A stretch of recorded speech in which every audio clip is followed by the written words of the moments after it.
28 October ছিল 4 দলীয় জোট সরকারের ক্ষমতা হস্তান্তরের দিন।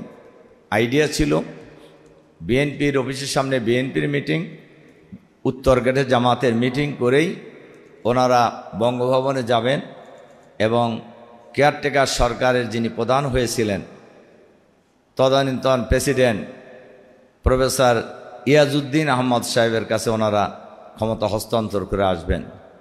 কিন্তু 28 অক্টোবর এর আগেই শেখ হাসিনা পল্টন ময়দানে মিটিং করে লগি বৈঠা নিয়ে ঢাকায় আসার জন্য সারা বাংলাদেশের তাদের সন্ত্রাসীদেরকে প্রকাশ্যে আহ্বান জানিয়েছেন। একথা পরিষ্কার,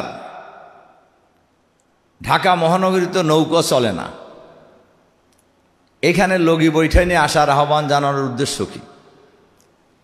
এতে পরিষ্কার হয়ে যায় 28 অক্টোবর ঢাকায় রাজধানী শহরে লগি বৈঠা নিয়ে আসার উদ্দেশ্যই হলো মানুষ খুন করার উদ্দেশ্যেই তিনি আহ্বান জানিয়েছিলেন।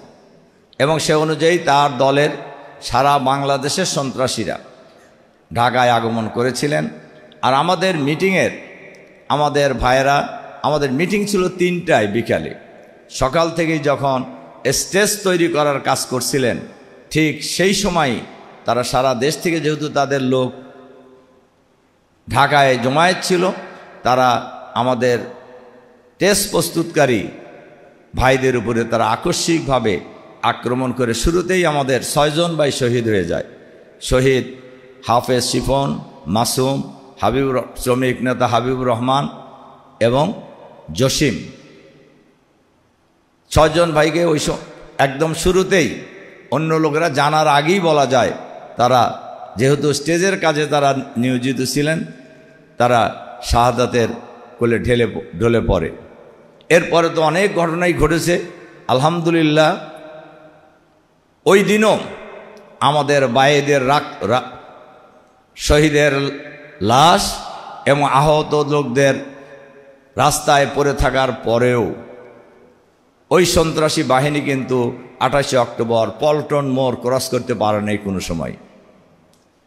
এবং বিকেলের মিটিং যারা খুবই আলোচিত ছিল ওই সময়, মোহর মোহর গুলি বোমা শাহাদাতের ঘটনার মধ্য দিয়েই আমাদের মিটিং যথাসময় 3টায় শুরু হয়েছিল এবং আমাদের মিটিং যথাসময় শেষ হয়েছিল।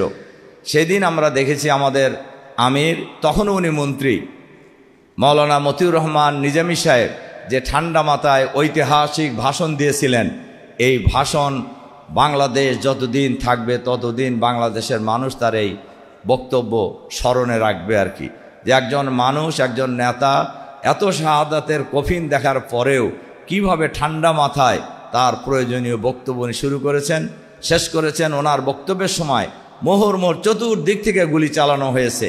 তাদের উদ্দেশ্য ছিল জামাতের শীর্ষ নেতৃবৃন্দকে হত্যা করা। কিন্তু জামাত শিবিরের কর্মী বাহিনী মানব প্রাচীর রচনা করে সেদিন নেতৃবৃন্দকে শুধু হেফাজতই করেন নেই, আল্লাহর মেহরবানিতে আমাদের সকল কার্যক্রম জনসভা সহ সুন্দর এবং সুষ্ঠুভাবেই আমরা সম্পন্ন করেছিলাম আলহামদুলিল্লাহ। সম্মানিত সুধীমণ্ডলী, শহীদ পরিবারের সদস্যবৃন্দ, আল্লাহর দ্বীনের জন্য যারা জীবন দেয় আল্লাহ তাআলা তাদেরকে মৃত্যু বলতে নিষেধ করেছেন, যেটা আপনারা গানেও শুনেছেন। ওয়ালা ইয়াহসাবান্নাল্লাযীনা কুতিলু ফী সাবিলিল্লাহি আমওয়াত বাল আহইয়াউ ইনদা রাব্বিহিম ইউরযাকুন। যারা আল্লাহর দ্বীনকে বিজয়ী করার জন্য জীবন দেয় তোমরা তাদেরকে মৃত্যু বলো না, বরং তো তারা জীবিত এবং তারা তাদের পরওয়ারদিগারের পক্ষ থেকে রেজেক পেতে থাকে। সুবহানাল্লাহ। পৃথিবীর আর কোনো মানুষের জন্যই এই ঘোষণা আল্লাহর পক্ষ থেকে দেওয়া হয়নি। আর রাসূল সাল্লাল্লাহু আলাইহি সাল্লামের হাদিসে শহীদদের ব্যাপারে বলা হয়েছে, একজন শহীদ কিয়ামতের দিন তার পিতামাতা সহ নিকটাত্মীয় 70 জনকে, যাদের ব্যাপারে জাহান্নামের ফয়সালা হয়ে গেছে, একজন শহীদ এরকম একজন 70 জন ব্যক্তির জন্য আল্লাহর দরবারে সুপারিশ করবেন। আল্লাহ তাআলা এই শহীদের সুপারিশ কবুল করবেন এবং তাদেরকে জান্নাতে প্রবেশ করানো হবে। সুবহানাল্লাহ। এটা পৃথিবীর আর কোনো রাষ্ট্রপতি বা প্রধানমন্ত্রী বা কোটিপতির কাছে জন্য এই ঘোষণা দেওয়া হয় নাই। সম্মানিত সুধীমণ্ডলী, একমাত্র জান্নাতে যাওয়ার পর শহীদরাই চাইবে আবার দুনিয়ায় আসতে এবং আবার শহীদ হবে, আবার জীবিত হবে, আবার শহীদ হবে। 3 বার বলেছেন রাসূল সাল্লাল্লাহু আলাইহি সাল্লাম। এজন্য আজকে আপনাদের কাছে যে অনুরোধ রাখতে চাই, শাহাদাতের রক্ত কোনো দিন বৃথা যায় না। আমি গত 16ই অক্টোবর রাজশাহী বিশ্ববিদ্যালয়ের ছাত্র সংসদ রাষ্ট্র নির্বাচন যখন হচ্ছিল, আমার মনে হচ্ছিল শিবিরের প্রথম শাহাদাতের ঘটনা 11ই মার্চ 1982 সালে, যেদিন শিবিরের কর্মীদের এক মাথার নিচে একটি ইট দিয়ে আর একটি ইট দিয়ে তার মাথাকে থেতলে দিয়ে হত্যা করা হয়েছিল সাব্বির, হামিদ, আইয়ুব, জব্বারকে। সেই ময়দানে শিবিরকে, সেই বিশ্ববিদ্যালয়ের ছাত্রছাত্রীরা এত পরিমাণ ভোট দিয়েছে, বলা যায় অন্যরা ভোট পায়ই নেই। ওখানকার নিকটতম প্রতিদ্বন্দ্বী ছিল ছাত্র দল, তারা ভোট পেয়েছিল 3000 সামথিং, আর ছাত্র শিবিরের ভিপি বিজয়ী প্রার্থী ভোট পেয়েছেন 12,500। আমি মনে করি এটাও শাহাদাতের রক্তের এক বিনিময়। আমরা বিশ্বাস করি 28 অক্টোবরের ঘটনা এই বাংলাদেশে দিনকে বিজয়ী করার জন্য এক ঐতিহাসিক ভূমিকা পালন করবে ইনশাআল্লাহ। আমাদের নেতা শহীদ আমির জামাত ফাঁসির আগ মুহূর্তে, শাহাদাতের আগ মুহূর্তে বলেছিলেন, আমার শাহাদাত এই দেশে পরিবর্তনের সূচনা করবে।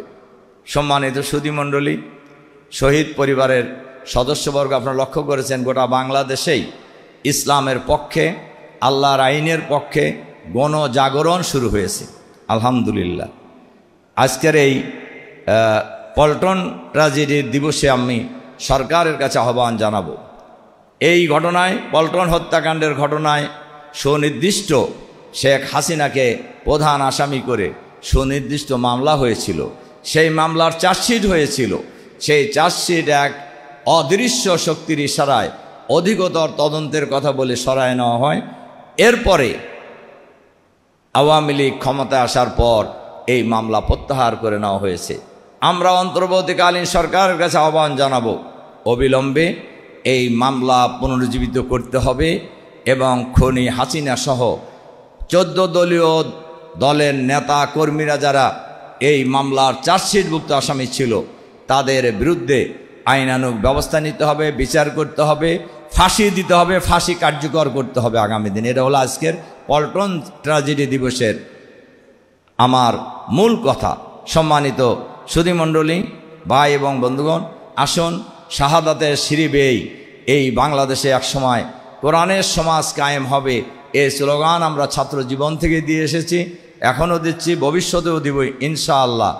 এবং এই বাংলাদেশে অনেক গণহত্যা হয়েছে এবং আমি গতকালকে জামাতের আলোচনা সভায় বলেছি পল্টন হত্যাকাণ্ডের উপরে। শেখ হাসিনা এত মানুষকে হত্যা করেছে, একবার ফাঁসি দিলে তার শাস্তি যথার্থ হবে না, তাকে বারবার ফাঁসি দিতে হবে। এই সকল হত্যাকাণ্ডের জন্য যতবার ফাঁসি দেওয়ার প্রয়োজন ততবারই তাকে ফাঁসি দিতে হবে। এটা সরকারের দায়িত্ব। আমরা আশা করব সরকার এ ব্যাপারে যথাযথ পদক্ষেপ নেবেন। এর সাথে সাথে শাহাদাতের প্রেরণায় উজ্জীবিত হয়ে আমরা যারা এখনও জীবিত আছি, আমরাও ওই দিন শহীদ হতে পারতাম, আল্লাহ তাআলা আমাদেরকে কবুল করেননি। এজন্য আল্লাহ তাআলা যেহেতু আমাদেরকে জীবিত রেখেছেন, এই বাংলাদেশে যতদিন শহীদের রক্ত ভেজা এই জমিনে আল্লাহর দিন বিজয়ী না হবে, ততদিন আমাদের লড়াই সংগ্রাম অব্যাহত থাকবে ইনশাআল্লাহ। আমাদের আন্দোলন চলতেই থাকবে, হয় দিন বিজয়ী হবে, নইলে শাহাদাত বরণ করেই আমরা আল্লাহর দরবারে হাজির হব ইনশাআল্লাহ। এর কোনো বিকল্প নেই। এটাই হোক আজকের এই পল্টন ট্র্যাজেডি দিবসের অঙ্গীকার। আল্লাহ হাফেজ।